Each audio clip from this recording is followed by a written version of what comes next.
What's going on? Hit that. Hit one if you can hear me clearly. Also hit that like button as you come in the building. You got some new information, and like my man Dano said the other day,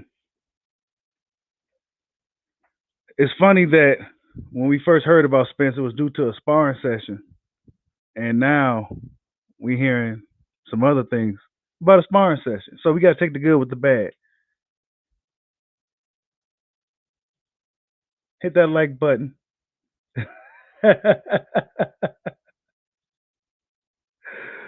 Oh man! Salute to my man Mark Chilambo's in the building. What's going on? But yeah, this guy Jacob McAlooney is allegedly the guy that gave Spence that business in Spawn. Allegedly, right?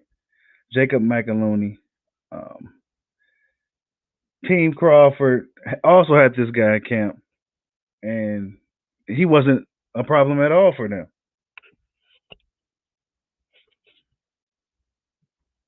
Hold 1 second.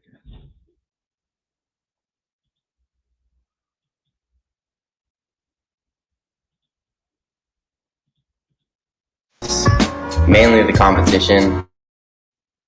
Okay, hold up.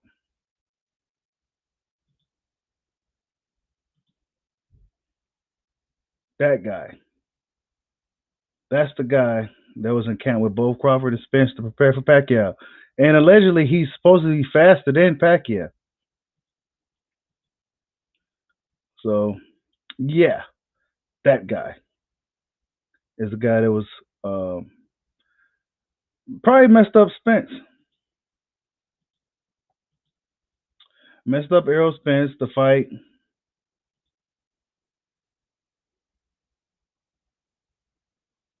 Says Travion Crawford says, by the way, Bud stopped Spence sparring partner he had for this fight. And I wasn't gonna say nothing to after the fight, though, but now I can say something. Come on, bro, spell your word. Yeah. They said this dude was so called faster than Pac-Man. You know what I'm saying? Terry Smooth says this is cap. I mean, hey, this is just the word on the streets, bro. Don't kill the messenger. And then Bomac comes out. Is the same kid we had at camp was beating his ass. I just got off the phone with him. His name is he's a 152 Jake Mo. He just got the silver nationals. So yeah, Spence was having trouble in camp. People, word on the streets, he was having trouble.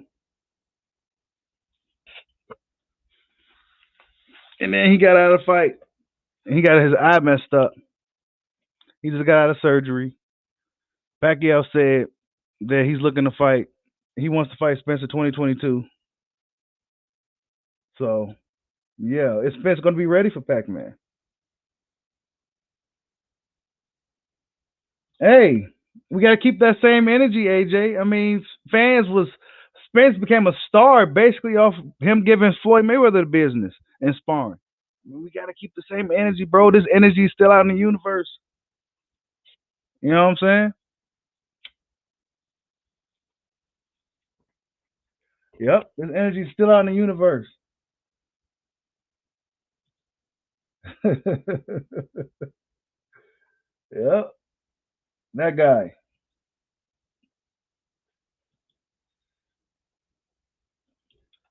Was Spencer's sparring partner, and if you go, he got it's the same guy. I went and did some research on it. It's the same guy that Spence was sparring with in the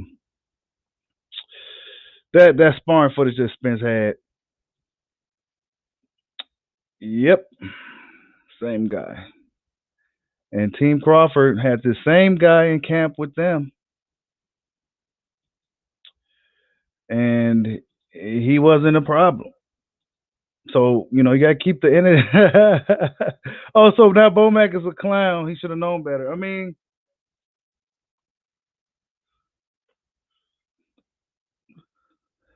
hey, we can't do it because of Spence, though, right? I'm all for keeping what happens in sparring stays in sparring. But sometimes this shit get out. Sometimes this shit get out.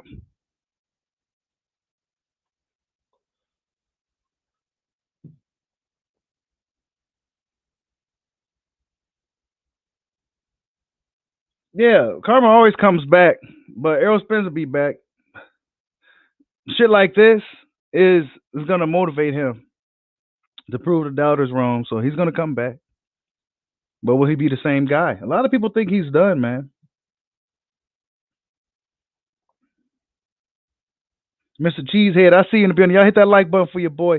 He says PBC wants no part of Terrence Crawford. Man, we'll see, man. You would think that would be the play for them. Since Errol Spence, we don't who knows what the future holds with him. Why not get Bud Crawford on board? All these fights falling apart. David Benavidez is out. He said excuses galore for Spence.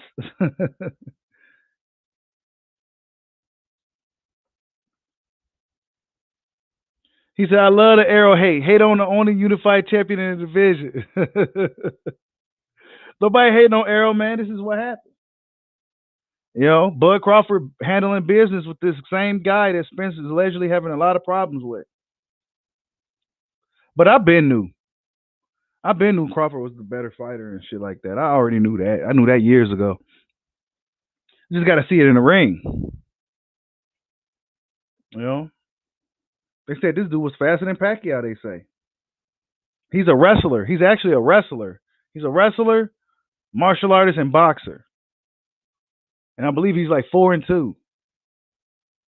And he's a wrestler and he won silver. I'm not sure if he won silver in wrestling. I think he won silver in wrestling though.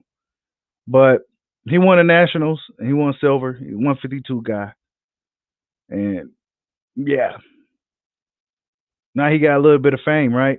These guys get fame off sparring sessions and hey, this is the rumor.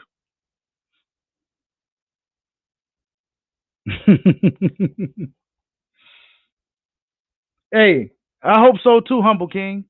I hope this really, really forces them to really make the Porter Crawford fight now, because you lost a lot of big fights. PBC lost a lot of big fights. PBC was on a fast track of taking over for 2021, and now a lot of their fights is falling apart.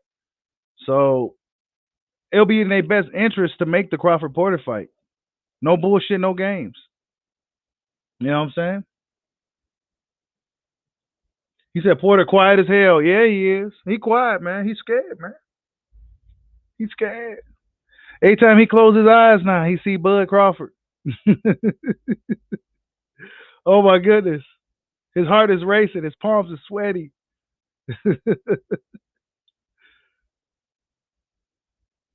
Yeah, I think Bud's gonna stop Porter, man. He's gonna be the first guy to stop him. Spence will likely get stripped by the IBF. Oh, you think so, Mark Chilambos? I don't think he fought a mandatory for them in a while. So depending on how long he's out, they may make him fight a mandatory before he fights Pacquiao or anybody we really want to see him fight again. They may make him fight a mandatory. IBF don't play. This complicates everything. This changes everything. This changes everything. And then if Ugas magically pulls off the upset, oh my God. He says IBF has to give him time. Man, IBF don't play, bro. They might give him time, but they're going to want him to fight a mandatory. I don't think he fought a mandatory for them for a while.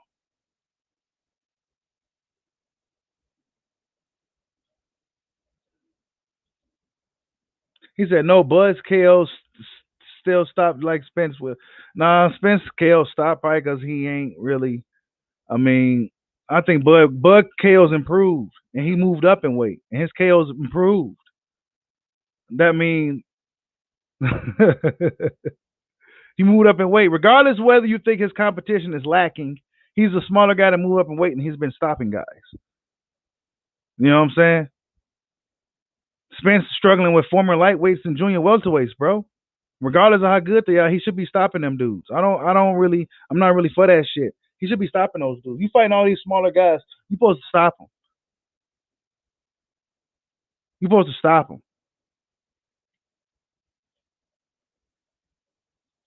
You said IBF will issue an interim title fight. You think they gonna do that again? They might.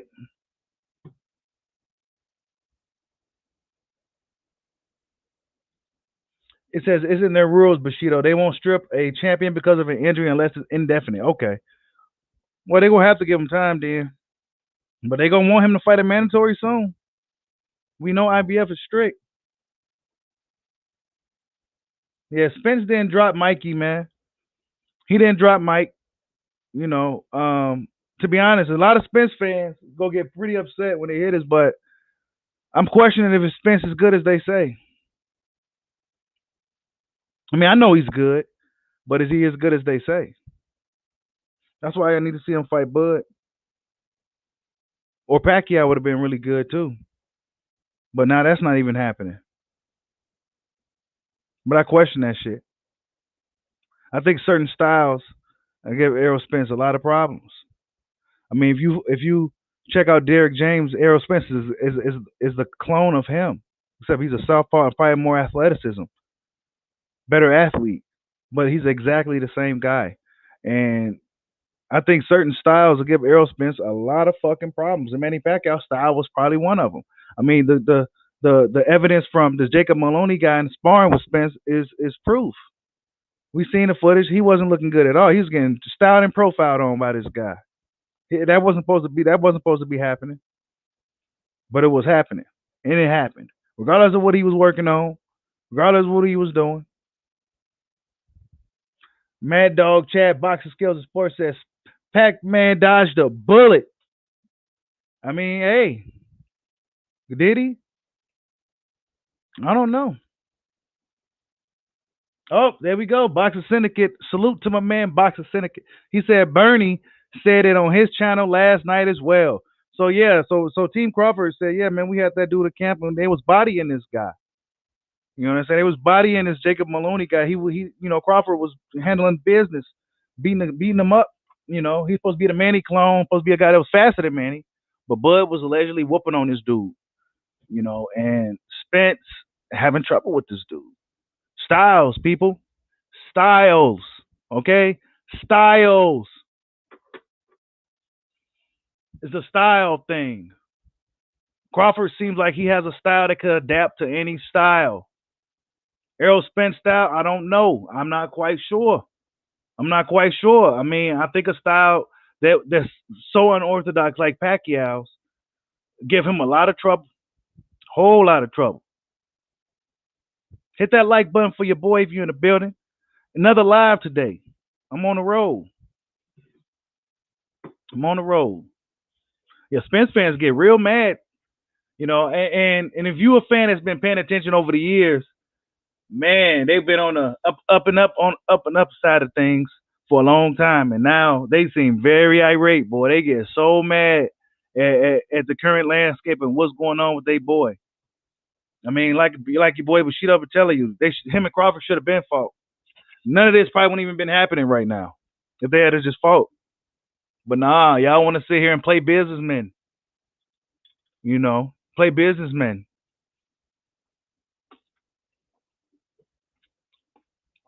Salute to my man, Jizzy K on the building. He says, but Bushido, who did Bud beat? All he fought was bums that got dropped by green beans. Wow. hmm That's what they like to say, man. That's the narrative out there. You know, to make up for Spence's shortcomings and lack thereof, Crawford got dropped by green beans.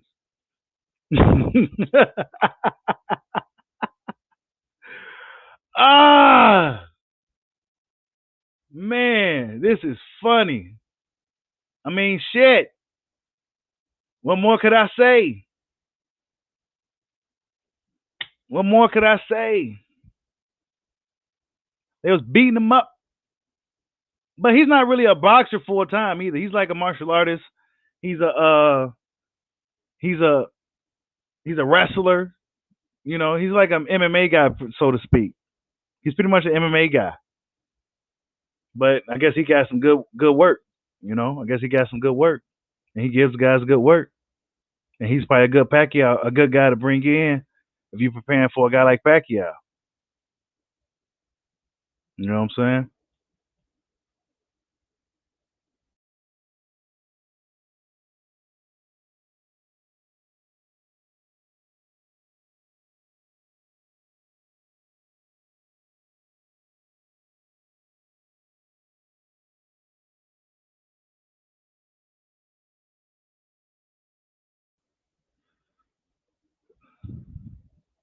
Look at that, man.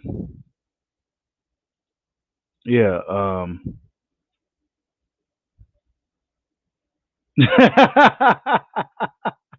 Pito Frescobar says you can't take pay-per-view sales in the ring. I'm telling you, man. You can't take pay-per-view sales and ticket sales. That don't translate. Now, what did that get you now? What did all that shit get you now? See? Oh well, we the fighters got to get paid. Okay, they get paid. That's not our business. Our job is to make sure these fights happen by supporting the fight, not putting no hurdles in front of the fight. None of that bullshit because we see our fighter got shaky energy. No, you got to get up in there. It's time, dude. It's time. And now a lot of people think Errol Spence is done. They think he's done. They think he's done, man. Hit that like button. What? Drizzy KO says Barbershop's new lives says Crawford's value tanks without Errol and Bob, says WBA. What? Really? That's interesting. That's interesting indeed. We got 40 people in here and we only got 25 likes. Come on, man. Come on, man. Hit that like button for your boy if you're just stopping in real quick, or if you just um in it for the live, right? But yeah, man, Spence was getting beat up. He was getting beat up in camp, man. So um I think all the other speculations is kind of out the window if that is true. The same kid we had in camp was beating his ass. I just got off the phone with him. And I think Bomac said something earlier, but he may have deleted it. And I think it was the right thing for him to do. Because I think he said something else that I heard earlier, but he may have deleted it. So I didn't catch that. But yeah.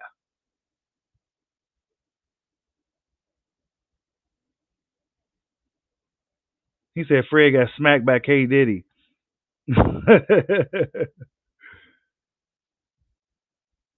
Yeah, we need some more breakdowns, Boxer Syndicate. We need some more breakdowns, man. Honestly, the way I see that Porter Crawford fight going is going to be similar to some Felix Diaz fight. Sean Porter's just, man. I think his biggest chance is if he's stronger than Terrence Crawford. But if he's not stronger, oh my God, he's going to get the shit beat out of him. He is going to get the shit beat out of him. Yep. Y'all hit that like button. I'm gonna see if I can get um loyal to the game. He a Spence guy. I want to see what he got to say about all this. I want to see what he got to say because he's been trying to go in on Terrence Crawford today, and I want to see what he got to say because he's talking about merchandise and sales and stuff. And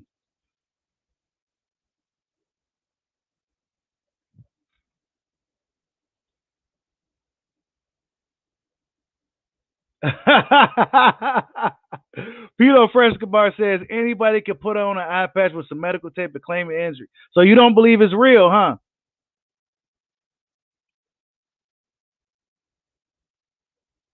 Salute to my man Mark Nash in the building. He says, Bushido, we gonna stay on their necks. Salute.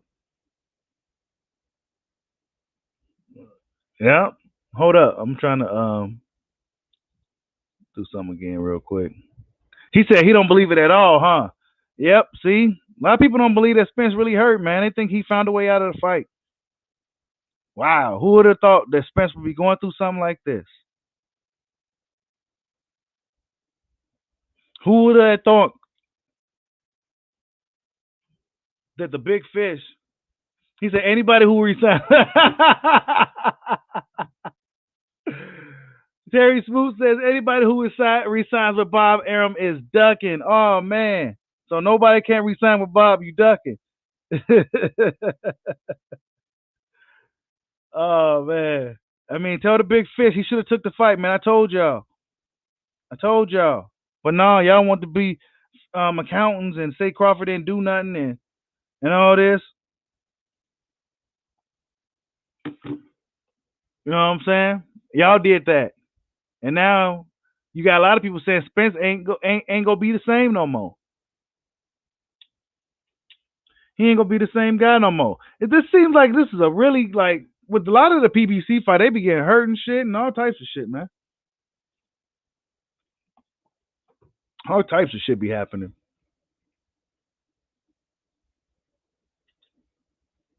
Oh yeah, they mad at Bud, Drizzy. They mad at Bud. They focused on Bud because they did all this shit talking and gloating and boasting about the Pacquiao fight, and then he ended up not even getting it. And then what if Ugas beats Pacquiao or makes it or even loses a controversial decision or something to where they, mandate a rematch or something? You know what I'm saying? Like we don't know what's gonna happen. Boxing has been so unpredictable. If anything, it's been unpredictable. You don't know what's gonna happen in boxing. Mark Chilombo says, Bushido, I couldn't find an IBF rules for a champion of recess. Yeah, IBF don't play around, bro. You got to move around. IBF, you got to move around.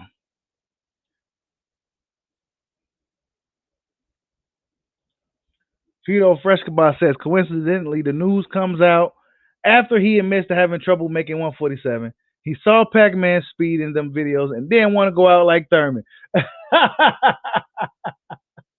Bro, a lot of people is saying that, bro. A lot of people is saying that. Like they really believe that Spence just got out of the fight just to not really, just not take a L.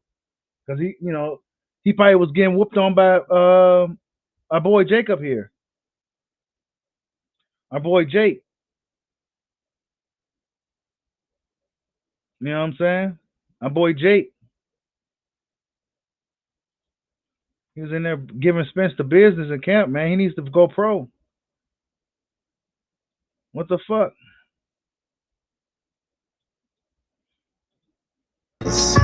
Mainly the comp.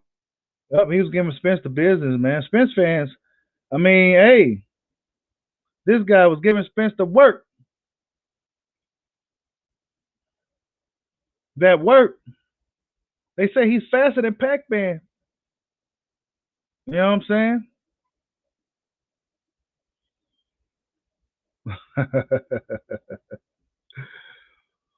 Oh boy, crazy, right? You never know what's gonna happen in boxing. That's one thing we can all agree on. You just never know what's gonna happen. Never know. For all we knew last week, we was waiting for the Pacquiao Spence fight. That's what we was waiting on. And then all of a sudden, now we hearing that Spence is out of the fight due to injury. They didn't say it was from sparring, right? They just said he had a torn retina. But how did he get a torn retina? They said he had a small tear or something like that. And a lot of people did their research on torn retinas, and one would assume if you had an eye injury, you would know about it, right? But allegedly, he didn't know about it, and that's what's suspect to me is that he didn't know about it until the Nevada people checked him out. You know what I'm saying? They found his eye, but they couldn't find Fury's gloves. I mean, but yeah, that's the part that's shaky to me. However, I do believe something happened. Like I said earlier,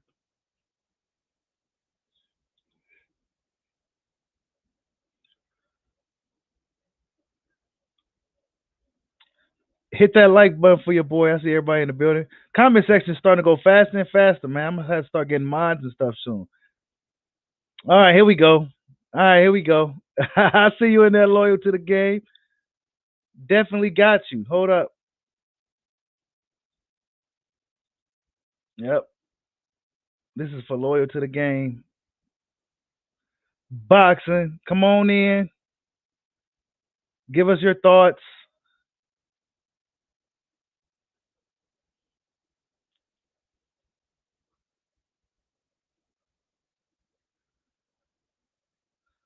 Let's give us your thoughts.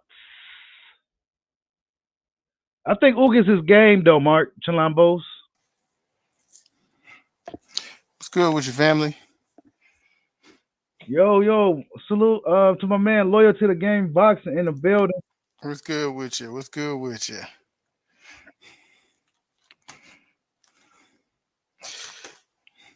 Yo, you there? Yeah, I'm here. Can you hear me? Yeah, I hear you now. What's going Okay, on? cool. So Man, what? So what happened, man? So so no, so tell us what happened. shit. I mean, all I know is there was the athletic state, well, not athletic state commission. It was the pre-fight doctor. I don't know if that's a Nevada athletic state, but you get a pre-fight injury and they saw a minor tear in his retina, and then they went to two other doctors to get second and third opinions, and they saw it as well. So, you know, it is what it is, man. I'm a little pissed off. That shit is like I missed Christmas because I was looking forward to that fight. But it's better that it was caught now instead of him possibly losing his eye in a fight. Now, how did this happen? Who knows? Probably could have happened in sparring. I mean, who knows? Yeah, I would guess. I mean, you getting punched in the face for a living. I don't think you just go to sleep in your retina tear. So you know what I'm saying? Right. It's part of the game. That's why when it comes to the fighters, like we could go back and forth about just like petty shit and going back and forth about who we choose to win or little silly beasts. But that's why I don't disrespect no fighters personally because they put their life on the line for our entertainment. You know what I'm saying? And just in order, people just see the fight. They don't see all it takes to actually train for these fights. What's happening in the gym. People they just don't know. How much these gladiators put their life on the line. So, when I hear people saying like he ducked, that shit doesn't even make sense. Like think about this. This is potentially the biggest payday of his life, right? He already said that if he don't fight Bud next, he's gonna move up, right? So that right there could dispel the whole he couldn't make weight theory because that's whack. Like, all right, why would you?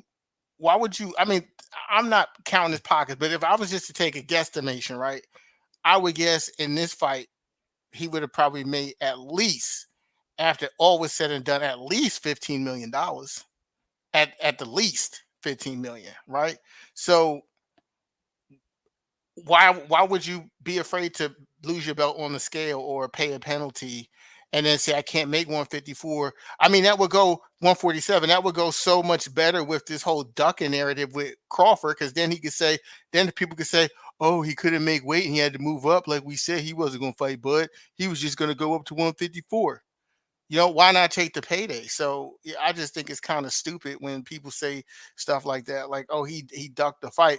Especially me just knowing, the stuff the little bit of stuff, because I ain't gonna say I know much, but I have a pretty decent relationship with Blu-ray. Earl been on weight, been on weight, so that's Now, to me, I think that's a problem that you're on weight. Like, what you mean? So he's walking around at 147 right now because no, no. I'm he. not saying that. When we say he on weight, like he's on schedule to make weight.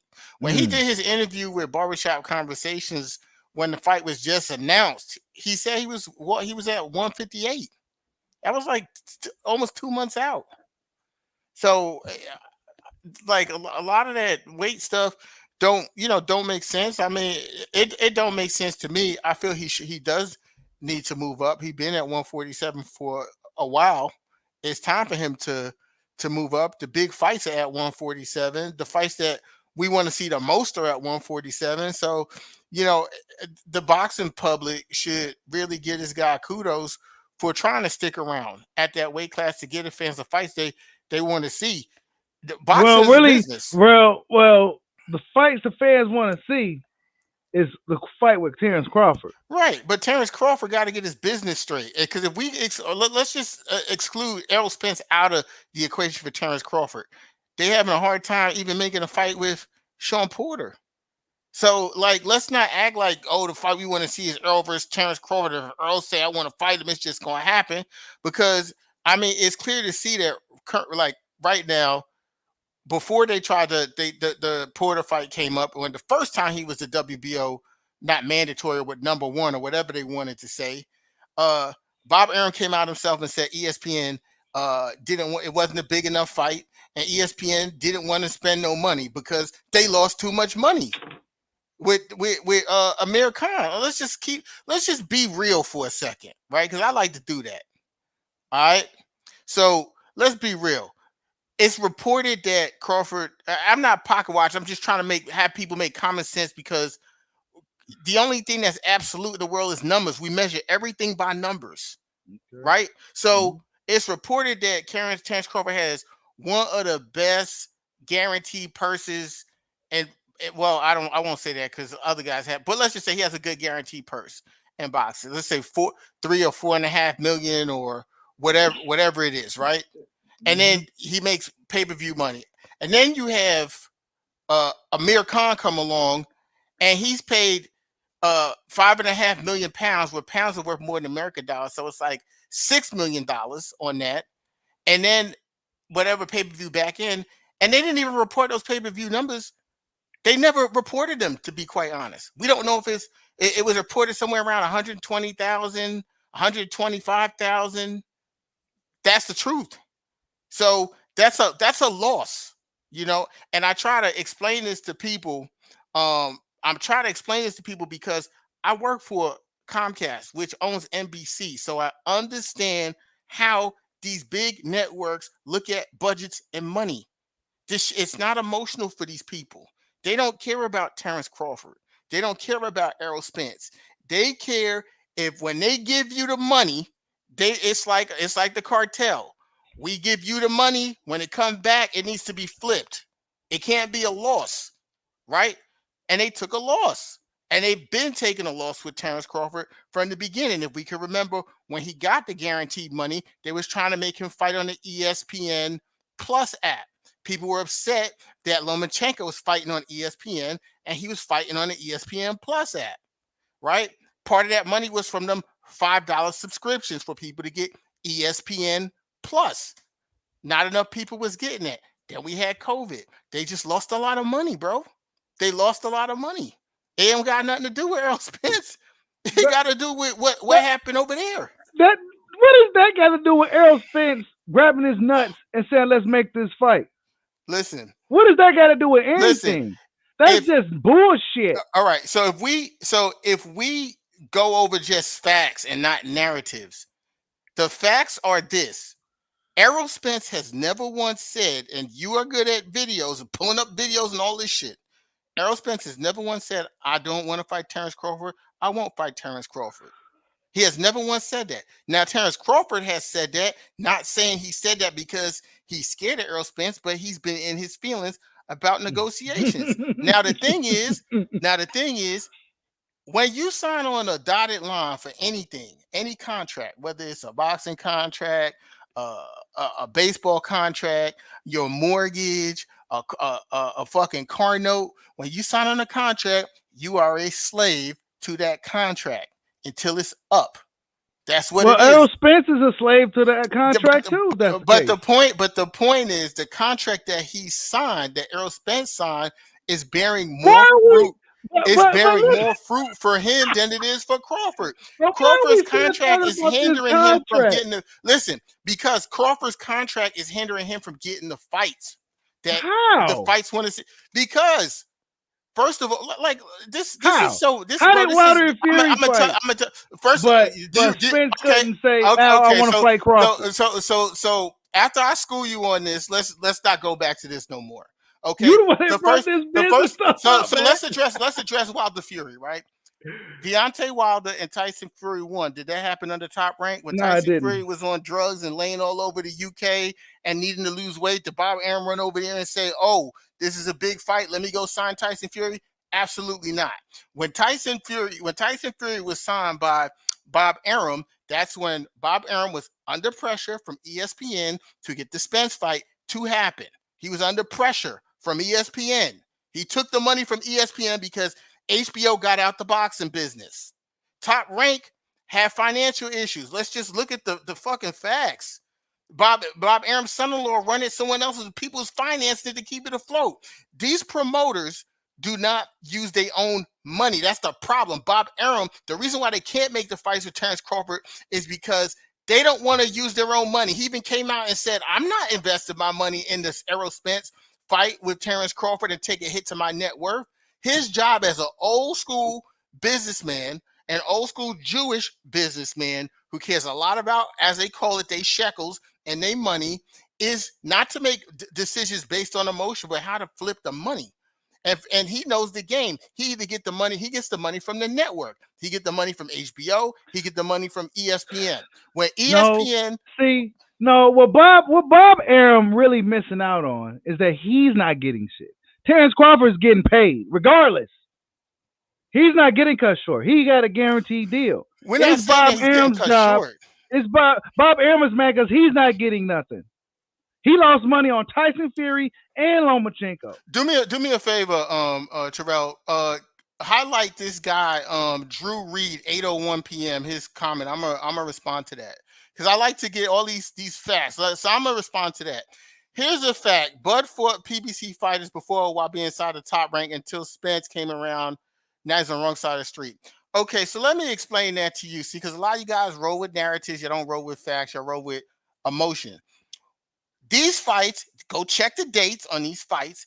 These fights happened after the lawsuit between Bob Arum and Al Heyman on the Ali Act after the Floyd Mayweather fight. And they had an undisclosed settlement. And straight after they came out of court, he made two fights. Al Heyman made two fights with Top Rank.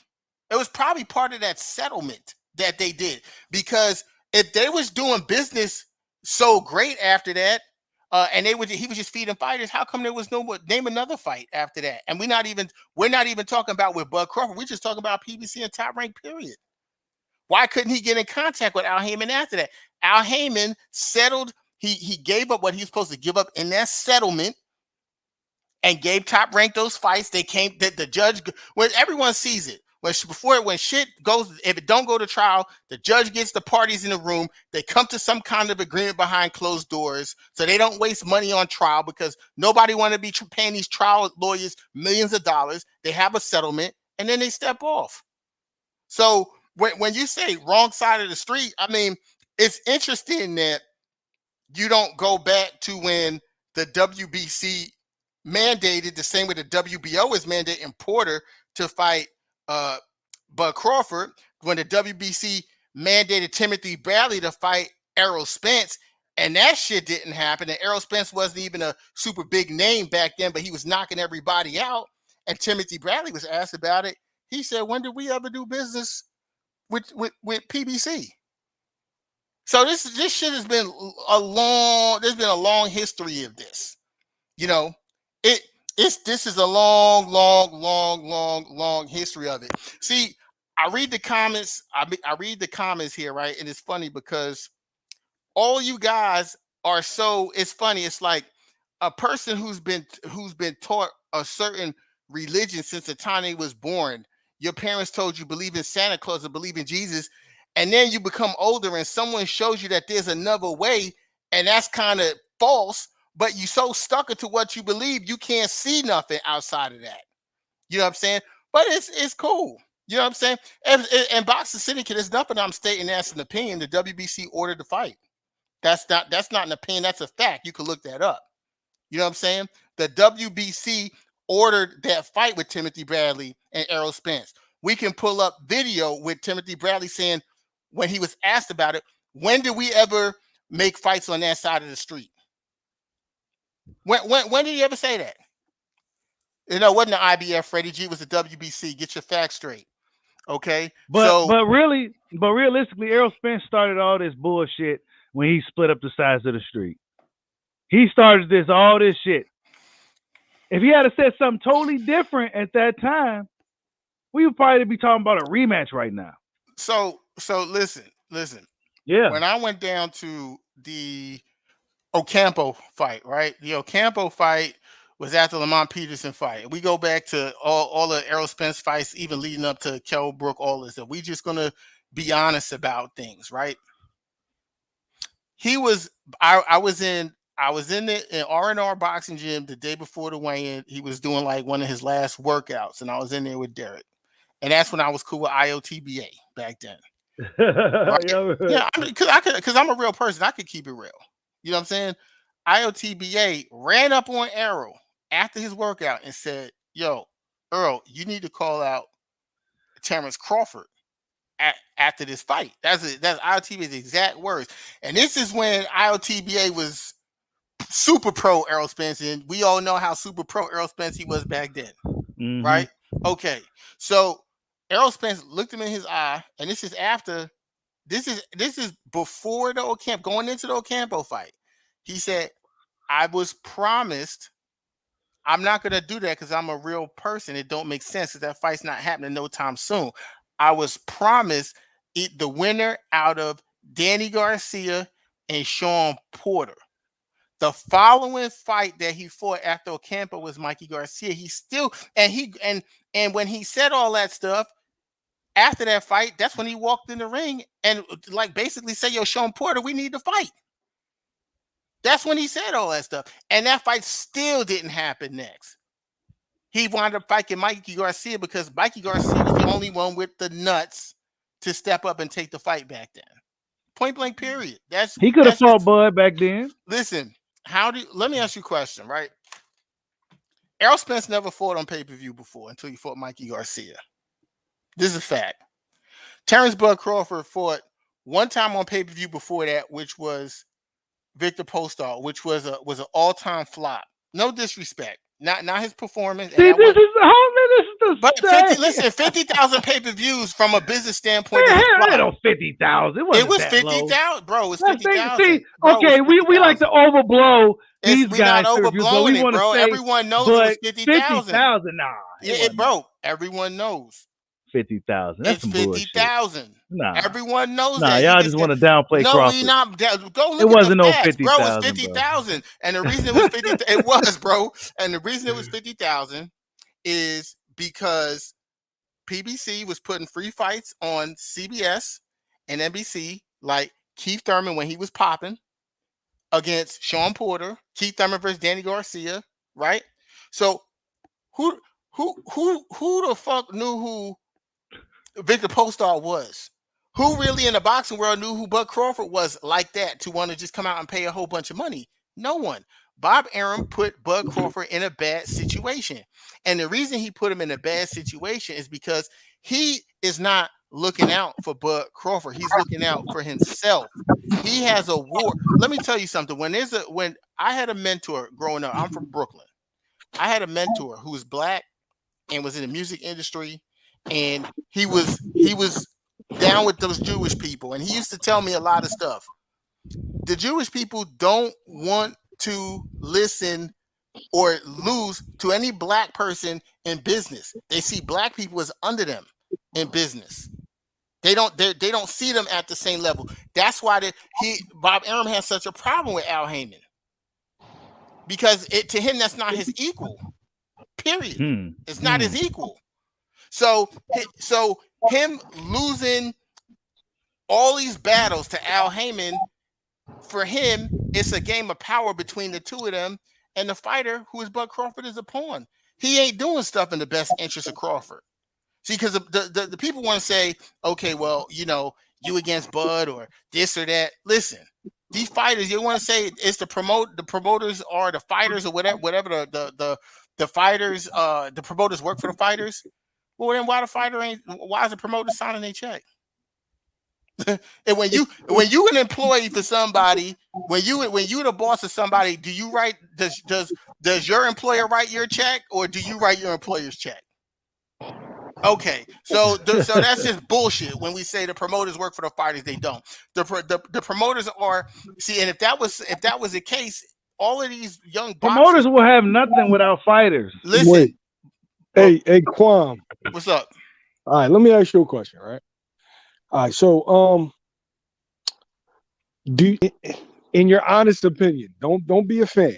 In your honest opinion, would you say that Earl Spence is a hypocrite? I think some things that he says are hypocritical, but you got to tell me what you're talking about. I think everyone, to some degree, makes hypocritical statements. All right. So the one issue that I have with Earl Spence, by the way, he's the A side, and I don't think that he's the reason why this fight didn't happen. I feel like Bud re-signing is the reason why the fight didn't happen. But we got to be honest, right? Earl Spence has a certain disdain for Keith Thurman, a very abnormal disdain. Doesn't really make much sense. Mm-hmm. But he turned around and did the same thing that Keith Thurman did to him, to Bud. But he cried and bellowed when it was happening to him, only to do it to the undisputed champion at 140. When it got done to you, you were a prospect. Do you see the difference? All right. Well, listen, I see what you're saying, but there are some other things. It's not factual. It's not factual though. Well, what you're saying, that your theory is factual, and I understand what you're saying. But there are some things that are also omitted from that as well, which we may not like, but it is what it is, and it got nothing to do with me, because Andre Berto has came out and said this about the PBC. They like to do things in house. That's what they like. That's what they like to do. I understand the business of boxing, but at the same time, right? If he even came out and just that's not what he originally said. He didn't originally say, Al and Bob, they really haven't been doing business with each other. So when they get on the same page, we can make that fight happen. No, what he did was, oh well, he got to get a belt. Oh well, what was the second thing, Cheeto? It was he got to get a belt. He got to move up. He got to move up to 147. Then he got to get a belt, and then it became the side of the street thing. Okay, so really, let's backtrack, and so it ain't about him saying he got to move up, because you have to move up in order to fight him, right? So it's saying get a belt, and that's when a reporter asked him that. That has nothing to do with him and Bud talking. A reporter asked him about fighting Terrence Bud Crawford when he first moved up. And if he's saying he needs to get a belt first, that means he didn't even fight Jeff Horn yet. So I think that makes sense for one, right? And then number two, if we're being completely factual and honest, Keith Thurman, Danny Garcia, Sean Porter are the three names that Errol Spence wanted to fight and called out and had a like he wanted to fight these guys for the longest before Bud even moved up. His last two fights were against two of those guys. His last two fights. So let me finish. So you're dancing around. I'm not dancing around anything. I'm gonna continue to explain. I'm just telling you. No, I'm not. So secondly, because you know the business of boxing.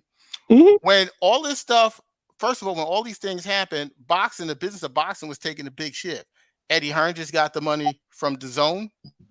Bob Arum got his deal with ESPN, and then Al Heyman got his deal with Fox, which was reported annually. Not saying the entire deal, because Eddie Hearn got a lot of money, but his annual budget, Al Heyman's annual budget with Fox in the first year, was the biggest budget in boxing for boxers, right? So when you acquire those type of funds, or anyone acquires those type of funds, right? What are you going to do from a business perspective? We're not talking about Errol Spence. We're talking about the handlers, Heyman, all these guys. They give you a budget. When you go get a budget, you got to go to these executives with a business plan that they approve before they sign off to give you hundreds of millions of dollars. They don't just say take $200, $300, $400 million and make something happen. You got to go in there with a plan. And apparently, what the plan was to make those fights happen on their platform, which PBC is known for doing, right?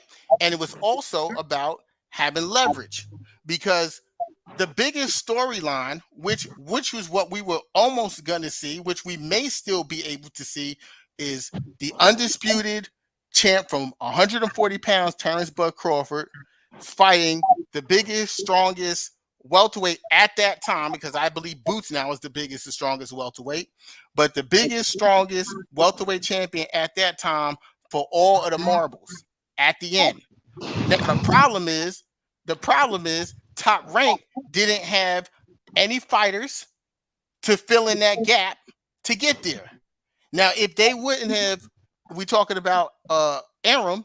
Now, if he wouldn't have went and sued Al Heyman after splitting 60-40, the biggest purse in the history of the sport, well, maybe Bud wouldn't be in that situation.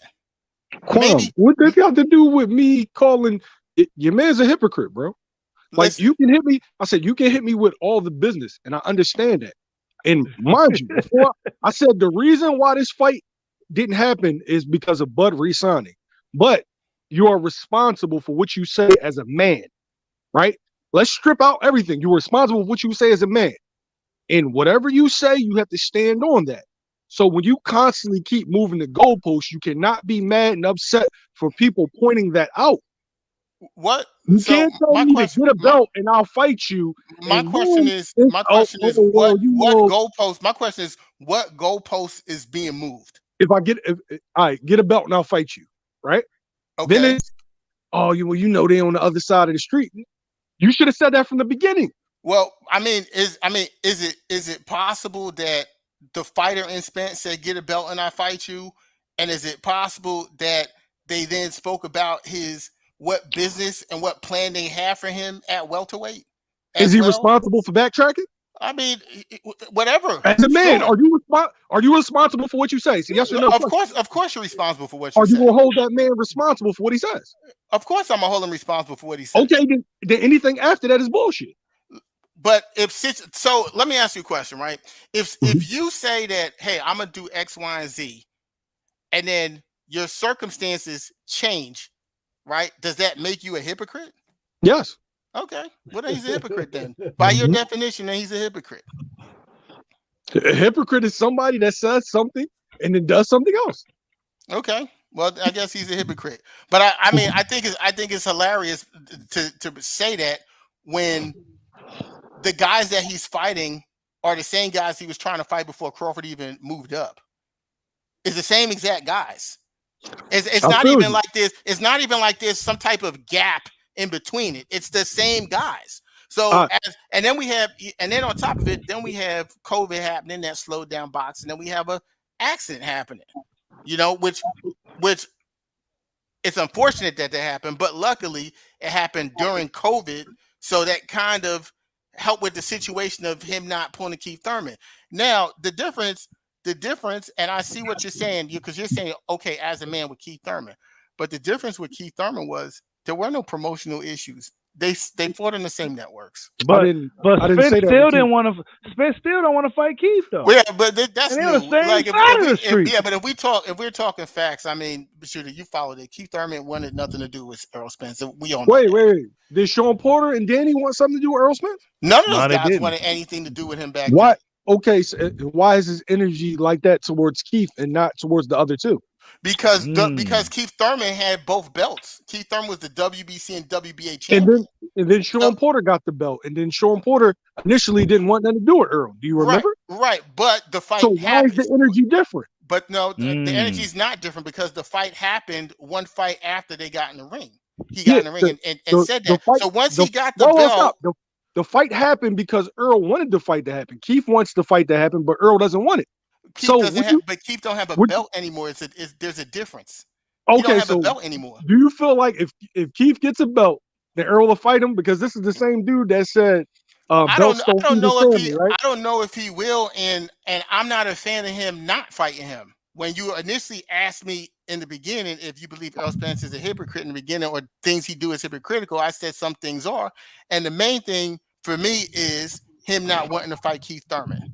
Because I think him and Keith Thurman is a great fight, and that robs the boxing public of not seeing a great fight and a great matchup. Keith Thurman can still fight. He could always fight. And that's a great fight to have. But on the flip side,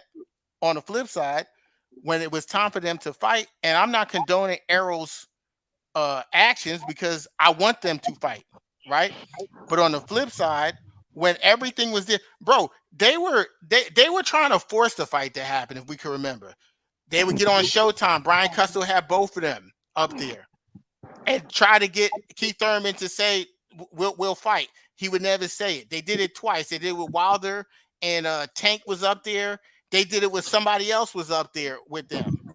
He never said he could fight. They were making them sit next to each other at these fights, and Showtime was taking pictures trying to set up the fight. Keith Thurman never wanted to fight. Then when he came off of his injury, because I'm not going to knock Keith Thurman for being injured, but when Keith Thurman came off his injury, he said he needed to get back here. He wasn't fighting no world champions and all that. That's what he said, right? Mm-hmm. So, I mean, it's not the same. It's not the same energy. So, do you think? Wait. I got two questions for you. Right. First, do you think Earl's energy towards Keith centers around jealousy? No. I think his energy towards Keith is being frustrated that he made him wait to make a big fight. Was he deserving? When was Keith supposed to fight Earl? Was he deserving of a fight at that time? I think it was a fight that the fans wanted. I think it was. I think that was the top. I think that was. Hold on. Let me finish, bro. I think the fans wanted Errol Spence versus Keith Thurman back then. That was the biggest fight people wanted to see in PBC because 147 was popping. Now I see that you're gonna ask me. And I see what you're trying to follow up and ask me. Yeah, about, what the fuck's coming. Don't the fans want to see Terrence Bud Crawford and Errol Spence? Absolutely. Oh, no. I said, don't the fans want to see Errol Spence versus Jerron Ennis? Same situation, right? Oh, absolutely. But there's not a huge demand for that fight. The real fans want to see that, but there's no. Do you want to see Boots versus Spence? Listen, there's no big buzz about that fight. That's a fight that maybe hardcores want to see. But if we go into boxing forums, it ain't no one's like Errol Spence versus Boots. Errol Spence. That's not what's being talked about the way Errol Spence and Keith Thurman was being talked about. And that's a fact. And you know for a fact that I used to live in Philly, and Boots is my second favorite fighter. So it got nothing to do with for Spence over Boots or anything like that. No, Spence is your guy. First of all, definitely Spence is my guy. I have no problem admitting that. I mean, Boots is your guy. So I mean, you're from Philly, you're proud of that. There's no problem with someone being your guy, you know. And for me, even saying that Spence is my guy, I favor Boots over Spence. So that's just some real shit. And I favor Boots over Bud. But a guy could just still be my guy at the end of the day. I mean, point blank, period. So I could keep it 100. I don't think that a person ain't supposed to lose a fight. When you look back at Hearns, Hagler, Durant, all these guys fought each other. They took losses. That's cool. Motherfucker get in the ring, they put their life on the line, and they get the fans a good fight. One guy wins, one guy loses, or there's a draw. As long as they give their best effort, that's cool. There's no pride. I don't have an issue with that at all, you know. But on the flip side, we're not going to just sit up and be like, okay, well, it's the same thing with Thurman with Spence that it is with Boots. Or it's the same thing with Thurman. It is the same thing with Errol Spence. With Thurman, that's Thurman, because it's two different. When Thurman was first, things. When Thurman was first called out by Spence, who was he? When Thurman was first called out, absolutely. Listen. And Spence He fans, was. wait, I'll let you talk. Yeah, go ahead. Spence fans were clamoring for that fight, saying Thurman was scared, Thurman was ducking. Now that the shoe's on the other foot, I noticed that's something that Spence fans do a lot, right? When circumstances change, when they switch from one guy to Earl, now it's different. But I don't see how it's different. Boots is further along in his career than when Spence first called out Keith. Okay. You like Spence, you felt like you were deserving to fight Keith. Okay, cool. Give Boots a shot. Listen, the only time that I felt that Errol Spence deserved a fight with Keith Thurman because there was a buildup was after he got his belt, but then Keith Thurman got injured.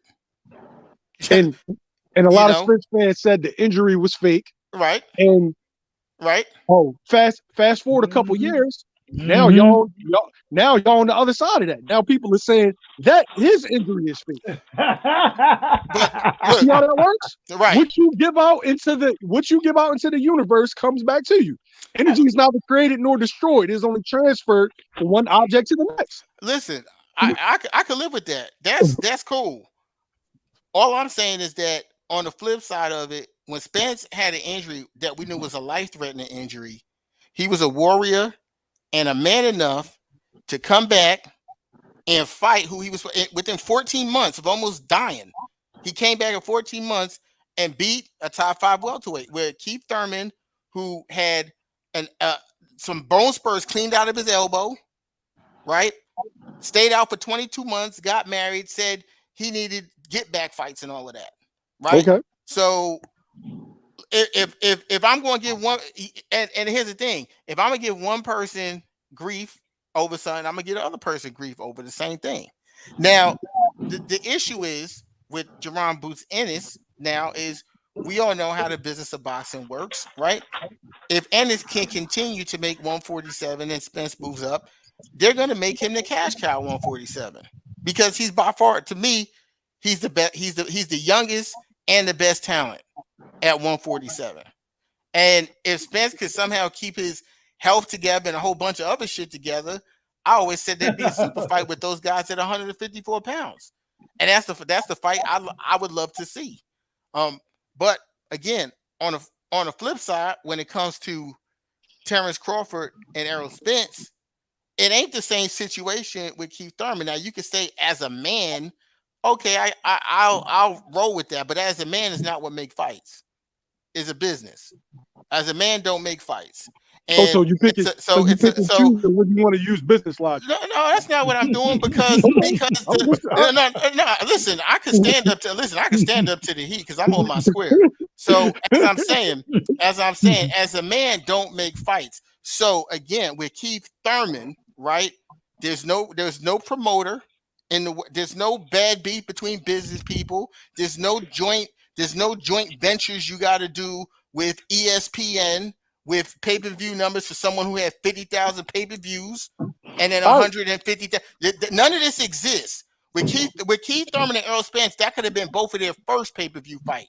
And that's real. When were they supposed to fight though, Kwame? Like I said, they weren't going to be able to fight during the injury. But my gripe with Keith Thurman, unlike Errol Spence, is that his injuries were not as serious as Errol Spence's injuries, and he came back and said that he's not ready and he needed get back year, and then he went and fought Manny Pacquiao and lost his belt in his second fight. So wait, are you so you're mad at him for fighting Josito Lopez and I'm not mad at him for doing anything. It's his career. I said you're critical of him for not fighting Errol Spence on the get back, getting his tune up and fighting the fight that Errol Spence and every other welterweight wanted the most. Listen, I'm not critical of him doing that. I'm critical of his energy in coming back, right? Because when I can sit up here and listen to Terrell say at this point, Errol Spence don't even want to fight Keith Thurman now, but Keith Thurman is the guy who came back from cleaning bone spurs out of his elbow, which take like 5 to 7 weeks to heal. To keep it 100, you can go look that up on Google. That's easy. And everyone's body is different, but that shit don't take 22 months. And the fact of the matter is, with Keith Thurman back then, he got married, he got fat, he was in love, and he was out of shape. And they kept announcing fight dates for him, and then they kept getting pushed back because he was out of shape. You do know he broke his hand after right? And there was one time they said Bud Crawford broke his hand when they had to push a fight back. I mean, this is what the business of boxing does a lot of times. In order to get out of a date, you show an injury that the fight can't possibly happen. I'm not saying Keith Thurman's hand wasn't broke or whatever it is. All I'm saying is that the same length of time that Keith Thurman and Errol Spence had their drama going on is almost about the same length of time with COVID in an accident that Terrence Crawford and Errol Spence had their shit going on. So and that fight should have been made. So Kwame, you feel like Keith Thurman's energy towards Spence when he came back was nonchalant, right? Yeah, I think he was worried about self-preservation, which he should be. He worried about himself. He knew where he was at. Can't you say the same thing about Errol Spence and Terrence Crawford? In terms of what? I need you to explain that. His energy when Jeff Horn won that belt, it was big fish. I go. First of all, I dealt with this with Drico for like 12 episodes of my own show. So I'm answering the question. I'm answering the question. Yes. I'm answering the question for you. Yes. I haven't even finished it though. I haven't even finished my question. Okay. I said Keith Thurman, you said his energy was a certain type of way, nonchalant towards Earl. Mm-hmm. Earl's energy is that towards Bud. Like we ain't talking about what Bob and Allen's going through. Mm-hmm. You spoke on energy. Is his energy nonchalant towards Bud? Yes or no? I don't see it that way. So, I don't see it that way. I was answering what you asked me initially, was his energy different towards Jeff Horn than Bud? Then I agree. I say yes. Everyone's energy was. Keith Thurman was like, even though Keith Thurman, I remember Keith Thurman with the boxer voice when he was injured. He said, "I'd tie one hand around my back and go beat Horn or whoever it is," because that was to all the top welterweights. That was a free belt hanging out there. Yeah, but soon as Crawford went and got that belt, then it wasn't so free no more. Yeah. See, there was no such thing as size of the street. There was no such thing as Bob Arum, this, that, and third. When Jeff Horn had that WB, nobody was looking for no smoke. When Jeff, everybody's looking for that smoke when Jeff Horn had that belt. Yeah, they put it up there and said food, but the whole world. But then soon as Bud grabbed that belt, the whole world knows that Bud isn't food for anybody. That's a tough fucking fight. I mean, you'd be an idiot to say, okay, Bud is food. Bud ain't food for nobody. That's just a fact. But Jeff Horn was food. So was the energy different towards Jeff Horn? Yes, absolutely. Is a fight with Jeff Horn? A question is a fight with Jeff Horn a pay-per-view fight? It's not. Is a fight with Jeff Horn with Errol Spence a top fight? No. How could it be a pay-per-view fight? I think Earl could have did pay-per-view with Jeff Horn. Really? Jeff Horn just beat Manny Pacquiao, bro. How could that be? I'm asking this to Jamil. How could that be when neither one of those guys ever fought on pay-per-view? Hey, hold on real quick. Y'all go ahead. There's a first time for everything. Right, but it's a joint promotion, right? Isn't Jeff Horn and Errol Spence? Just hear me out. You asked me that I think it was a pay-per-view. Let me tell you why. Okay. Right?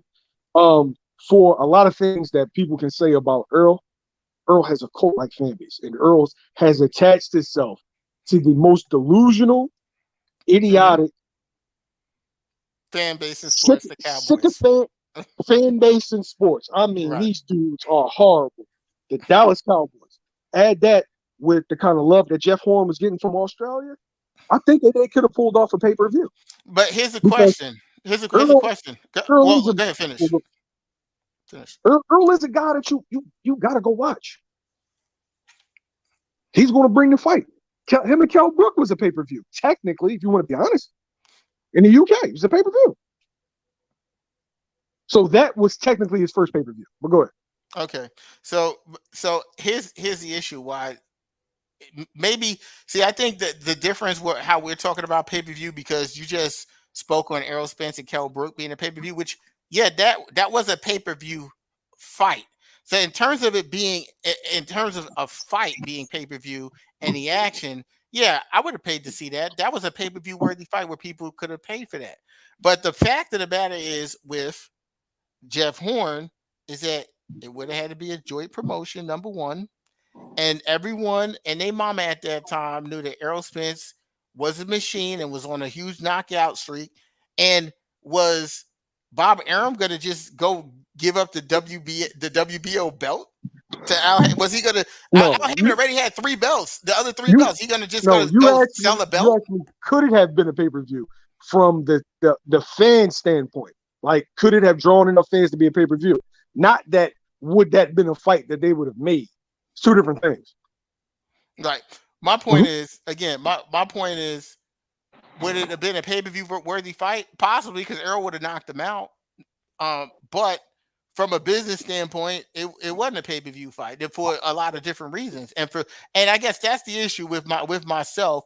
I think a lot about business. I'm a Capricorn. Naturally, I'm thinking more about business.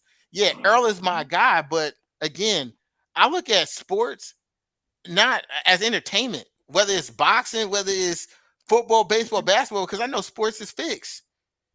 Boxing, the judges could fix it. So I don't put my emotions into the actual sport because I know that shit is fixed. So I stand by. Let me just finish this so people understand my position.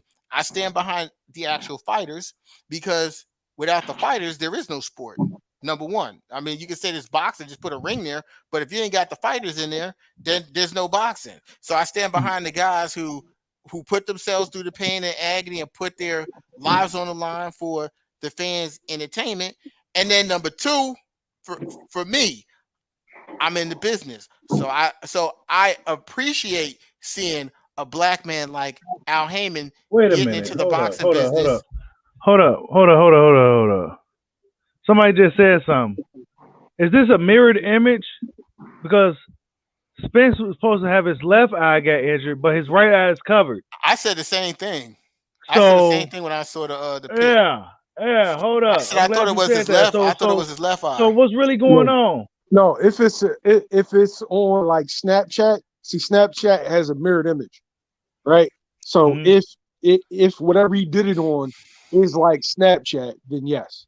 Yeah, I mean, right as soon as I came onto the show, his aunt, who's in my boxing group, Loyal to the Game Boxing, Tanya Hunter, she had just messaged me saying that Errol just got out of surgery. It's the healing time for this is supposed to be 2 to 3 weeks. I'm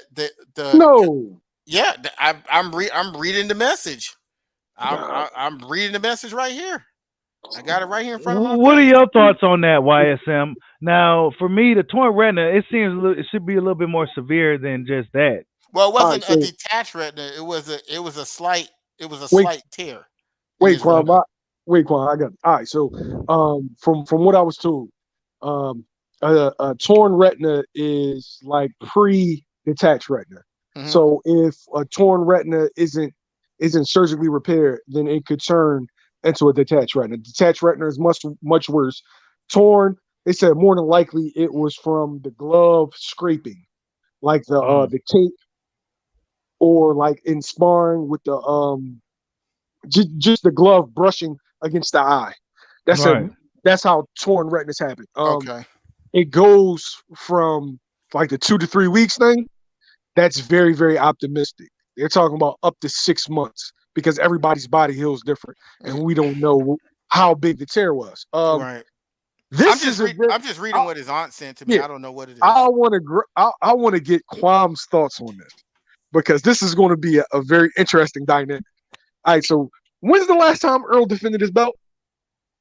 Against Danny, right? That was was that November? That was December, right? That was November, December. No, it was November. I think it was November.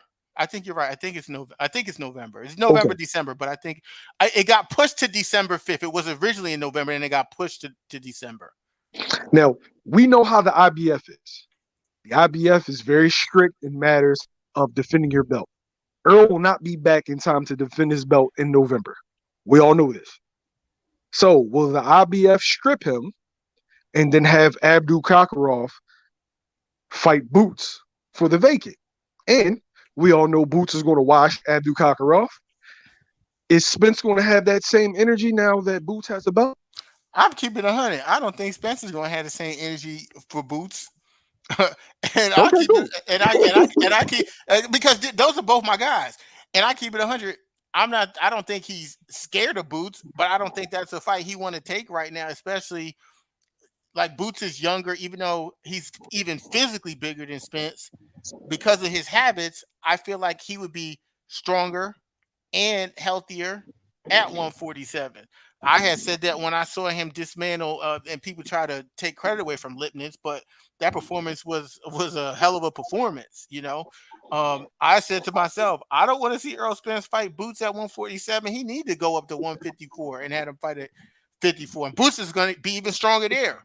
So it'd be a great fight. But at 140, 147, I don't want to see that because I think Earl will get punished. I'm just being 100. Real fast, Quam, the dude Kenny Lofton, right? Mm-hmm. Why does everybody run with this rumor that Fox is about to let them go?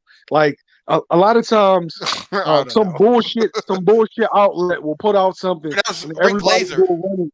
Because PBC was supposed to be out of business how many years ago? Right, that's Rick Glazer. Y'all kept saying, oh yeah, PBC, they run out of money, they this, they that.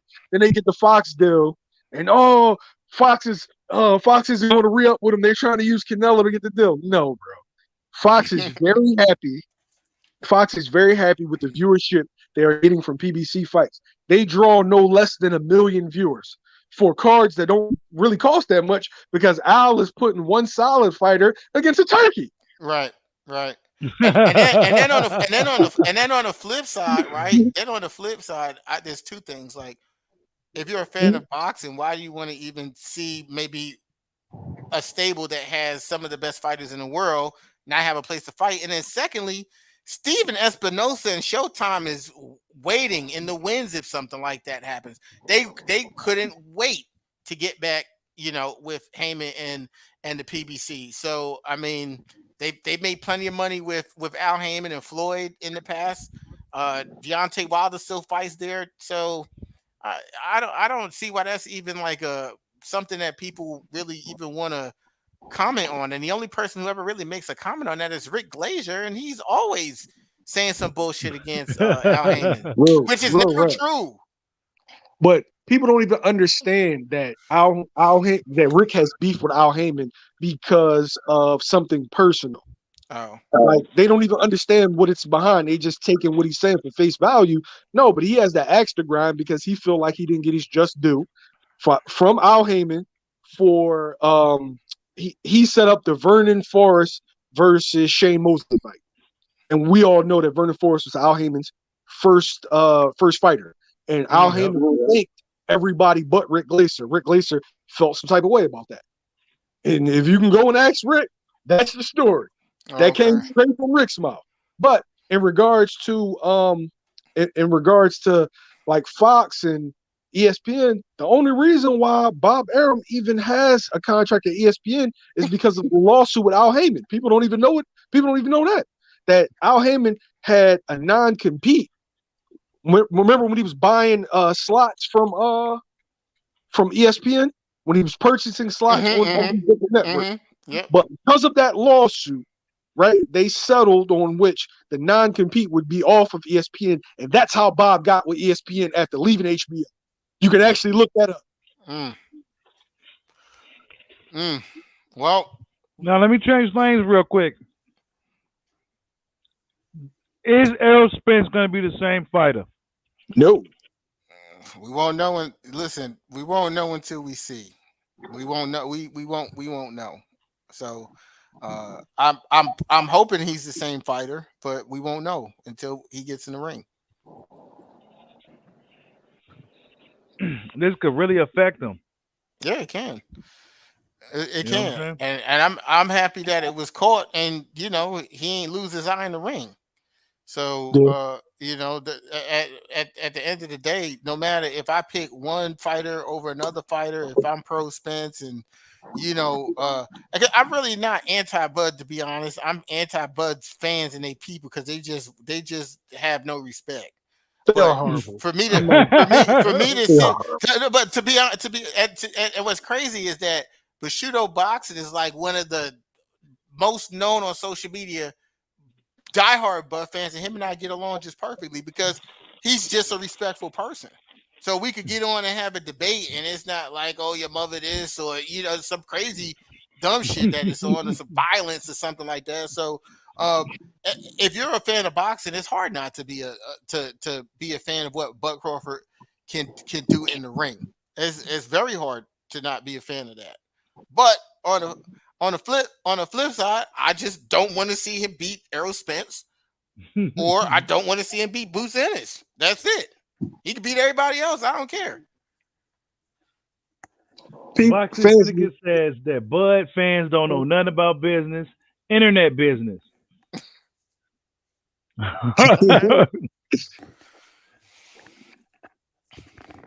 Yeah. I mean, it's cool. I mean, I don't know what he means by internet business, but I commend anyone who has the courage to think outside of the box and to actually exercise their brain to actually think. Because the reality is this, right? Boxing fans are are in a weird place because boxing fans are selfish. They just want fights, as they should, because they're boxing fans, right? But then on the flip side, like, how can I be a fan of something where there's a long history of it not being regulated, and these fighters, this ain't like baseball or basketball. Did a lot of these fighters sit around, and after their career is done, like Terry Norris, they have permanent damage. Pritchard yes, Malone, permanent damage. yes. Shane Mosley, he got something going on because he talked different now. Muhammad Ali, and then they get robbed of their money. Muhammad Ali had to sell his licensing rights when he was older for money, you know. And this is something that's been going on in the sport for a very, very long time. So when people say, "Oh, you PBC groupie," or "you this or that," well, I just like the fact that I see a brother who's in the sport where I'm not saying I know everything that Al Heyman do, but the majority, I haven't really heard any fighter say anything in terms of him robbing them. In terms of them saying, you know, he said one thing when it came to me putting my life on the line and getting the money, and I got something else. I don't count Adrian Broner because I know Adrian Broner done borrowed so much money from them and stuff. Who knows what the hell going on with his situation? But on the flip side of that, from the people in the music business to the people who are in boxing who deserve every single cent. These guys can't get life insurance. These guys can't get, they have to pay for health insurance on their own. They're not employed by anybody. They're paying for Mhm. all this stuff. When they're paying for surgery, Errol Spence is paying like for the full surgery.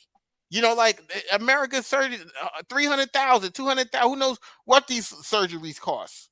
So for me, when I'm supporting these guys, that's what I'm a fan of. When we talk about business and all this, I'm a fan of Al Heyman because he looks to take care of his fighters. Like Spence said, Bob wanted to give him 400,000.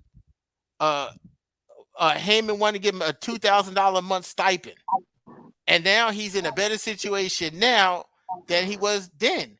And he said he knew he would have had to give Aram that 400,000 back because what these guys do, just like in the music business, is when someone give you, it ain't just music, it's anything. When someone give you money and you didn't own it, or you didn't earn it, or have create a service or provide a service for it, they just give you the money, then they own you.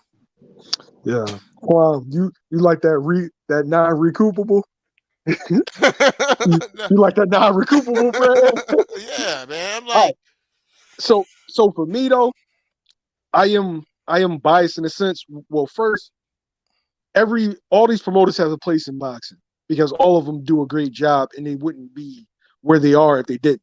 They all have their pros, they all have their cons, right? I don't want anybody to fold. When people used to talk about, oh, I wish the zone would go out of business. Why? Why? We're getting the most fights that we've ever gotten. So as a boxing fan and as a journalist, I'm happy. Am I biased in regards towards Al Heyman? Honestly, Al Heyman's my hero. To watch a fellow black man, an older black man, be successful, to be dominant in two different genres. Yep.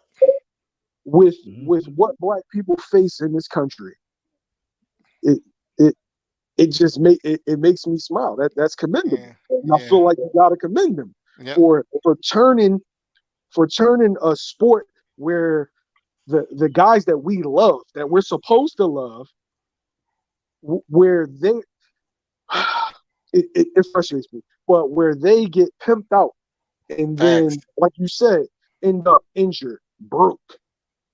It's like fans are comfortable with that, but not comfortable with the fact that the fighter is actually taking control of their own careers because they're on to the next fight.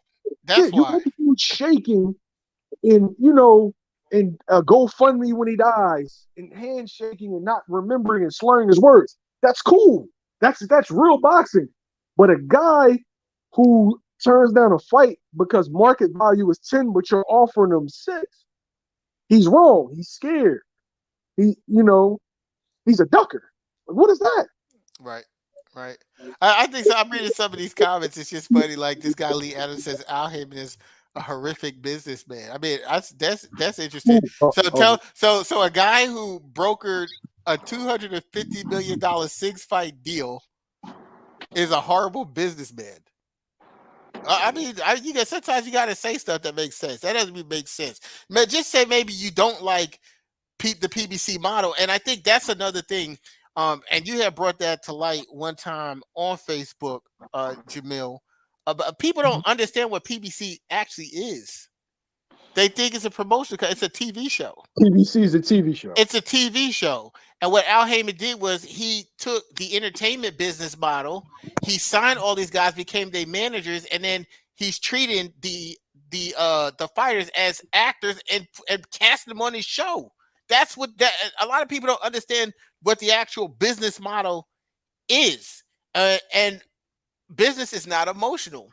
And it seemed to work out best for these networks because networks are into the TV business. And that's what actually changed the business and why everyone started running to get these different network type of deals and do the same thing. I mean, real fast, Kwame. Josh Taylor, what numbers does Josh Taylor bring? And we're just looking at this just from strictly a business standpoint. Josh Taylor is the best fighter at 140 pounds, without a doubt. But Josh Taylor brings numbers probably in his homeland of Scotland, right? Mm-hmm. Mario Barrios, if I'm trying to sell a fight in San Antonio, do I really want a Scot or do I want a Mexican? Right. I mean, it's just the numbers. Yep. Mexicans are the most loyal, most like cult-like fan base on earth. Like, yeah, it is. Well, Philippines is up there too. Oh yeah. Philippines, Pacquiao's Jesus, so they up there. Mm-hmm. So but that's the thing, and one of the biggest issues I have with boxing, with today's boxing audience and this boxing fan generation, is that I'll watch Manny Pacquiao in the Philippines be a certain way and they could worship him. I could watch the Mexicans worship Canelo. But when a black person like myself likes Errol Spence, then I'm a dick rider or I'm a fanboy. And that's what and a lot of people don't understand. There's just a lot of programmed self-hate in us. But to be like that. Look, I want to see, like I said, as an individual, as a person. If I'm being real, some of the stuff I heard, Terrence Crawford is a cooler person than Errol Spence. These are some of the things I've heard personally by people who've interacted with them. Right? I don't have nothing against Terrence Crawford as a person. Errol Spence is just my guy. And I don't want him. I don't want Terrence Crawford to beat him in a boxing match. But on the flip side, I think it's cool that if you support Bud Crawford, that's great. All I like to do is tell the fan base is support him with your dollars and not your thumbs. Because you get on here and be saying all of this shit, Bud this, Bud that, Bud this, Bud that, and then when his pay-per-view show up, you streaming it. On the flip side, for me, I buy every Errol Spence fight. I buy them all. Either I'm gonna go to the fight or I'm gonna buy the fight because I'm not a fan, I'm a supporter, and there's a difference. And that's what the difference is with fans. And I was taught that at a very young age. The word fan is short for fanatic. A fanatic, 1 minute they high on you, the next minute something happened, they high on somebody else because they on an extreme. I'm not on an extreme. For what I liked Errol Spence as a fighter, and then on, I believe it was like the Lamont Peterson fight. That was the first live boxing match that I went to. I watched all my other fights on TV. I drove down to Philly. I went there. I went for my birthday. It was in January. And I had a great experience. I got to hang out with Derrick James before the fight in the hotel. I got to meet Broner, all those guys. And then I got to hang out with Earl Spence's entourage and family and juniors when they shut it down and they were all having a meal. He paid for everyone's food. He was real cool, real laid back guy. And that was like my birthday gift for me. So I said, I'm always gonna support a guy like that. I'm gonna go to all his fights. Derek been cool to me. We talk on the phone. I say I'm gonna support that guy. If I had that relationship with Bud and Bomac, I'd be the same way. But I don't.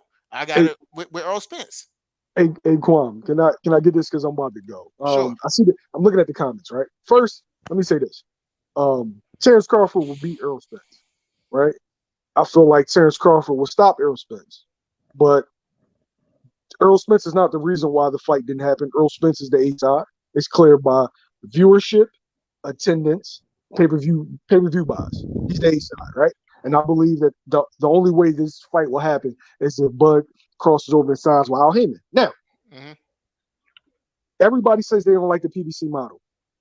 It's everybody's model. Everybody, I would say, except for Eddie Hearn, and he does that to his detriment, right? So, tell me, have you seen Vasyl Lomachenko versus Devin Haney?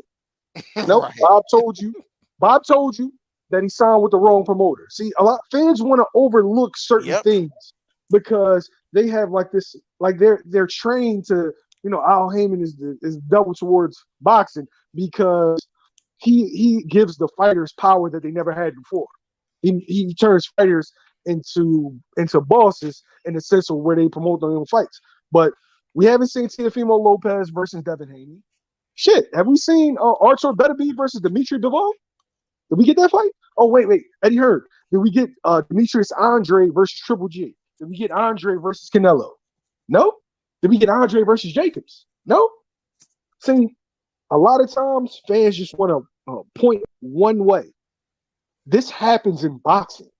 Guys like to make in-house fights and guys like to make fights. They protect their ticket sellers. That's why Andre can't get a fight. Andre's not a big ticket seller. Canelo and Triple G are.